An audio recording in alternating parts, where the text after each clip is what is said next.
Hello दोस्तों, स्वागत है आप सभी का लॉजिकल फिलॉसफी चैनल पर। यहाँ हम अलग अलग कॉन्सेप्ट्स के पीछे छुपी लॉजिकल फिलॉसफी को डिस्कस करते हैं और आज भी हम एक ऐसे ही इंपॉर्टेंट टॉपिक के पीछे छुपी लॉजिकल फिलॉसफी को डिस्कस करने वाले हैं। So without wasting any time, let's get started.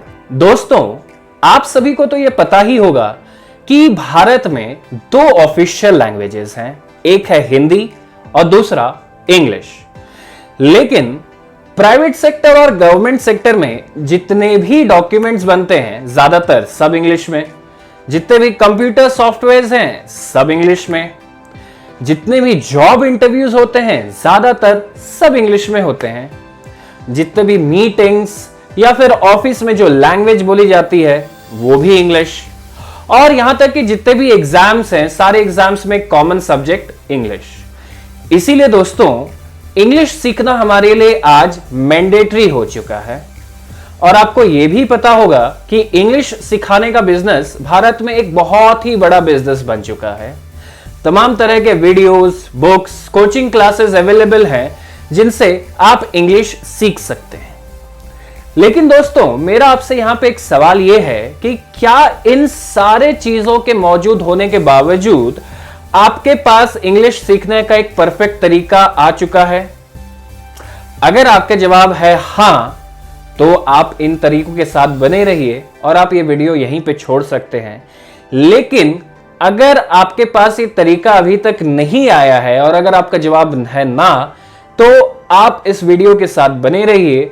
Definitely आज आपको इंग्लिश सीखने का एक परफेक्ट तरीका मिलने वाला है। दोस्तों, मैं जब इंग्लिश लैंग्वेज की बात करता हूं तो मैं इन 4 सेक्शंस की बात करता हूं। अगर आपको एक गुड इंग्लिश कम्युनिकेटर बनना है तो आपको इंग्लिश के इन 4 सेक्शंस में अपनी पकड़ अच्छी करनी होगी। अब आप में से बहुत सारे लोग ये कहेंगे कि भाई हमारा रीडिंग, राइटिंग और लिसनिंग तो ठीक है, लेकिन सबसे वीक पॉइंट जो है हमारा वो है इंग्लिश स्पीकिंग। जी हां, इंग्लिश जब हम बोलते हैं तो बहुत सारे ग्रामेटिकल मिस्टेक्स होते हैं। इंग्लिश हम फ्लुएंटली भी बोल नहीं पाते। और दोस्तों, कहीं ना कहीं हमारे लिए आज यही एक बहुत बड़ी समस्या, एक बहुत बड़ा प्रॉब्लम बन चुका है कि इंग्लिश बोलना कैसे सीखें। क्योंकि जब तक आप बोलेंगे नहीं तब तक आप कम्युनिकेशन स्टार्ट कैसे करेंगे? और दोस्तों, इस प्रॉब्लम का सलूशन जानने से पहले हमें यह समझना होगा कि कोई भी भाषा, चाहे वो इंग्लिश हो या फिर कोई भी और भाषा हो, वो आखिरकार सीखी कैसे जाती है। तो चलिए आइए उस बारे में थोड़ा डिस्कस कर लेते हैं। दोस्तों, किसी भी भाषा को सीखने के लिए आपको 3 इंपॉर्टेंट चीजों की जरूरत है। सबसे पहला है उस भाषा को सीखने की जरूरत। दूसरा, उस भाषा का आपके चारों तरफ माहौल का मौजूद होना।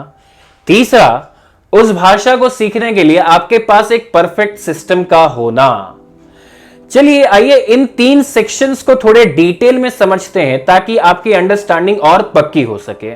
दोस्तों, आपको यह समझना पड़ेगा कि इंग्लिश की अगर आपके लाइफ पे कोई जरूरत नहीं है तो आप इंग्लिश कभी सीख भी नहीं पाएंगे।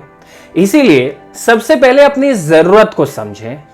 क्या आपको इंग्लिश किसी एग्जाम या जॉब को क्रैक करने के लिए चाहिए, या फिर आप अपने ऑफिस में अच्छे से इंग्लिश बोलना चाहते हैं, अच्छे से कम्युनिकेट करना चाहते हैं इसीलिए सीखना है, या फिर आपको अपना सोशल लाइफ इंप्रूव करना है इसीलिए, या फिर आप जब भी अपने बच्चों के पेरेंट्स टीचर मीटिंग में जाते हैं वहां इंग्लिश नहीं बोल पाते। जरूरत चाहे जो भी हो, आप उसको पहचानिए और फिर इंग्लिश सीखना चालू करिए। क्योंकि हम उस बीमारी का इलाज तब तक नहीं करवाते जब तक वो बीमारी हमें कोई तकलीफ देना न चालू करे। वैसे ही इंग्लिश नामक बीमारी जब तक आपको आपके जीवन में तकलीफ नहीं देगी तब तक आप इस बीमारी का इलाज भी नहीं करवा सकते। इसीलिए सबसे इंपॉर्टेंट है आप इंग्लिश की जरूरत को समझें। दोस्तों, इंग्लिश लैंग्वेज को सीखने के लिए आपको एक ऐसे माहौल में रहना होगा जहां पे आप इंग्लिश में पढ़ सकें, लिख सकें, सुन सकें और बोल सकें। और अगर आपको एक ऐसा माहौल मिल जाए तो डेफिनेटली आप 100% एक्यूरेसी और फ्लुएंसी के साथ इंग्लिश बोल सकते हैं। लेकिन सबसे बड़ी प्रॉब्लम हमारे साथ यही आती है, इंग्लिश में पढ़ना और लिखना ये दो माहौल तो हमें बचपन से मिला होता है, लेकिन हम में से कईयों के पास इंग्लिश बोलना और इंग्लिश को सुनना ये माहौल नहीं होता। अब इंग्लिश को पढ़ और लिखने की प्रैक्टिस तो हम अकेले भी कर सकते हैं, यानी कि इसका माहौल तो हम अकेले भी बना सकते हैं, लेकिन इंग्लिश को सुनने और इंग्लिश को बोलने का माहौल हम अकेले कैसे बनाएं? तो चलिए दोस्तों, आज मैं आपका इसका भी एक तरीका बता देता हूं, और इसको समझने के लिए हमको अपने तीसरे पॉइंट यानी कि सिस्टम की तरफ चलना होगा। तो चलिए आइए सिस्टम को समझते हैं। दोस्तों, सिस्टम को समझने से पहले चलिए आइए थोड़ा चाय पे चर्चा कर लेते हैं। दोस्तों, आप सभी चाय तो पीते ही होंगे और डेफिनेटली आप सभी को चाय बनाना भी आता होगा। तो चलिए मुझे ये बताइए कि अगर आपके पास दूध हो, शक्कर हो, चाय पत्ती हो, बर्तन हो, गैस स्टव हो, दिमाग हो और आप मेहनत करने के लिए भी तैयार हैं, तो क्या आप सिर्फ इन सारे चीजों की सहायता से चाय बना सकते हैं? आपका जवाब होगा हां, लेकिन मेरा जवाब है ना। क्यों? क्योंकि आपको इन सारे चीजों के साथ साथ चाय की रेसिपी भी पता होनी चाहिए। अगर आपको चाय की रेसिपी नहीं पता है तो आप इन सारे चीजों की साथ साथ आप चाय नहीं बना सकते। और दोस्तों, ये रेसिपी और कुछ नहीं, एक सिस्टम है, एक ऐसा सिस्टम जिसके थ्रू आप अपने एफर्ट्स को चैनलाइज करते हैं और एक प्रोडक्ट को जनरेट करते हैं।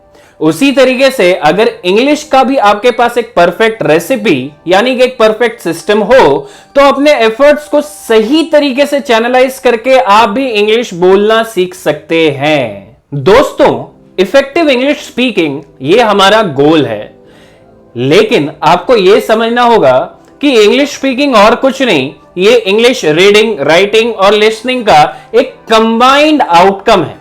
यानी कि अगर आपको इंग्लिश बोलना सीखना है तो आपको इंग्लिश के इन चारों सेक्शंस में काम करना होगा।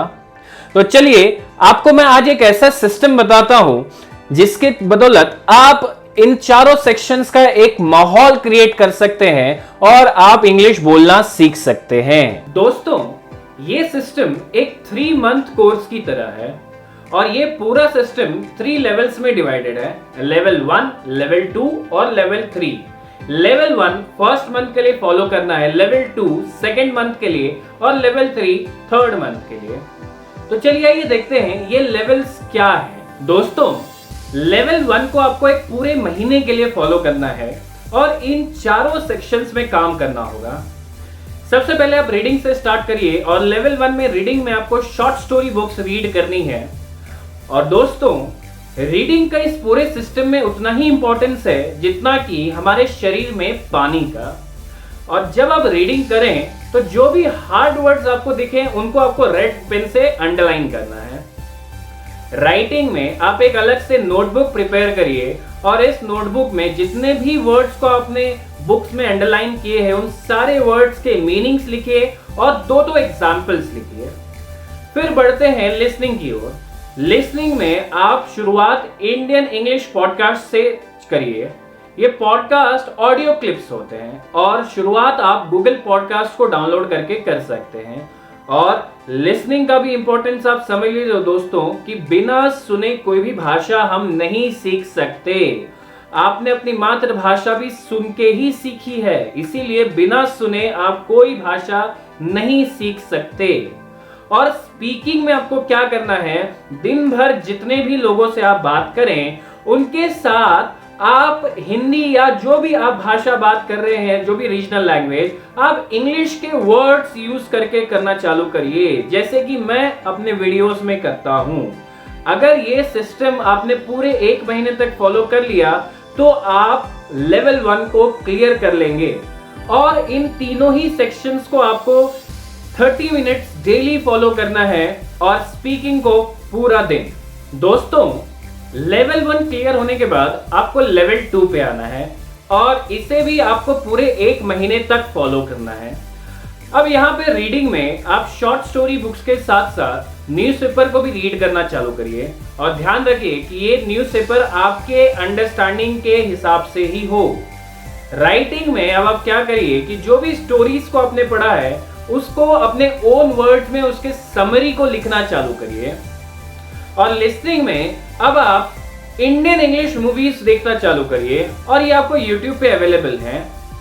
और स्पीकिंग में अब आप क्या करिए, इंग्लिश बोलना चालू करिए। इंग्लिश का मतलब होता है हिंदी प्लस इंग्लिश। हिंदी बोलते वक्त आप कुछ सेंटेंसेस आप इंग्लिश के भी बोलना चालू करिए। दोस्तों, आपके मन में अब सवाल ये आता होगा कि लिखते वक्त और बोलते वक्त जो मिस्टेक्स आप कर रहे हैं उनको रेक्टिफाई करेगा कौन। दोस्तों, आपको यह समझना होगा कि जब भी आप लगातार रीडिंग करते हैं और लगातार लिसनिंग करते हैं इंग्लिश की, तो आपके माइंड में इंग्लिश का एक ऐसा स्ट्रक्चर बनते जाता है जिसमें आपको खुद ब खुद आपके मिस्टेक्स पता चलते जाते हैं। इसीलिए इस सिस्टम में विश्वास रखिए और इस सिस्टम को फॉलो करिए। और लेवल 2 में आप इन 3 सेक्शंस को 45 मिनट्स डेली करिए और स्पीकिंग तो पूरा दिन करना ही है। दोस्तों, लेवल 2 को सक्सेसफुली क्लियर करने के बाद अब आप लेवल 3 पे आइए और इसे भी आपको पूरे 1 महीने तक कंटिन्यूअसली फॉलो करना है। रीडिंग में अब आप न्यूज़पेपर्स के साथ साथ नॉवेल्स भी रीड करना चालू करिए और ध्यान रखिए कि रीडिंग के लिए जो भी कंटेंट आप चूज करें वो आपके अंडरस्टैंडिंग लेवल के अनुसार ही हो। राइटिंग में आप नॉवेल राइटिंग चालू करिए। अब इसका मतलब कि जितने भी पेजेस आपने नॉवेल के पढ़े हैं उन्हीं को आप अपने ओन वर्ड्स में लिखना चालू करिए। और लिसनिंग में आप इंडियन इंग्लिश मूवीज के साथ साथ हॉलीवुड मूवीज भी देखना चालू करिए सबटाइटल्स के साथ। और स्पीकिंग में अब आप इंग्लिश ही बोलिए। लेवल 3 में जितना हो सके उतना आप सिर्फ और सिर्फ इंग्लिश में ही बात करिए। अगर आपके पास एक इंग्लिश स्पीकिंग एनवायरनमेंट है तो डेफिनेटली लेवल 3 में आपको इंग्लिश में ही बात करना है। और अगर एक इंग्लिश स्पीकिंग एनवायरनमेंट आपके पास नहीं है तो आप एक काम करिए, आप जितना भी टाइम निकाल सकते हो उतना निकालिए और किसी भी टॉपिक के ऊपर बात करिए, रिकॉर्ड करिए अपने आप को ऑडियो और उस ऑडियो को सुनिए। इससे होगा क्या, आपको आपके मिस्टेक्स भी पता चलेंगे और आपकी स्पीकिंग की प्रैक्टिस भी होते रहेगी। दोस्तों, लेवल 3 में इन तीनों सेक्शंस को भी आपको 45 मिनट्स रोज प्रैक्टिस करना है और स्पीकिंग को पूरे दिन, अगर आपके पास इंग्लिश स्पीकिंग एनवायरनमेंट है तो, या फिर जितना टाइम आप निकाल सके उतना टाइम निकाल के ऑडियो रिकॉर्ड करके सुनिए। दोस्तों, ये तीनों ही लेवल्स का जो टाइम ड्यूरेशन है वो आप अपने लर्निंग रिक्वायरमेंट के हिसाब से सेट कर सकते हैं। अगर 3 मंथ्स आपको कम लगते हैं तो इसे आप एक्सटेंड करके 6 मंथ्स या फिर 1 ईयर तक भी लेके जा सकते हैं। और अगर आपने इन तीनों लेवल्स को सक्सेसफुली क्लियर कर लिया तो डेफिनेटली आप एक गुड इंग्लिश कम्युनिकेटर बन सकते हैं। और दोस्तों, आप अगर चाहें तो लेवल 1 से ही बेसिक ग्रामर की भी लर्निंग स्टार्ट कर सकते हैं ताकि आप अपने इंग्लिश की अंडरस्टैंडिंग को और बेटर कर सकें। तो दोस्तों, आज हमने इंग्लिश सीखने के पीछे की लॉजिकल फिलॉसफी को समझा और मुझे 100% ये यकीन है कि जिस सिस्टम को आज हमने डिस्कस किया, अगर इसे आप 100% डेडिकेशन के साथ फॉलो करें तो डेफिनेटली आप भी इंग्लिश बोलना सीख सकते हैं। तो चलिए दोस्तों, आज के लिए बस इतना ही। मिलते हैं अगले सेशन में एक नए कॉन्सेप्ट के साथ। तब तक के लिए थैंक यू, बाय बाय।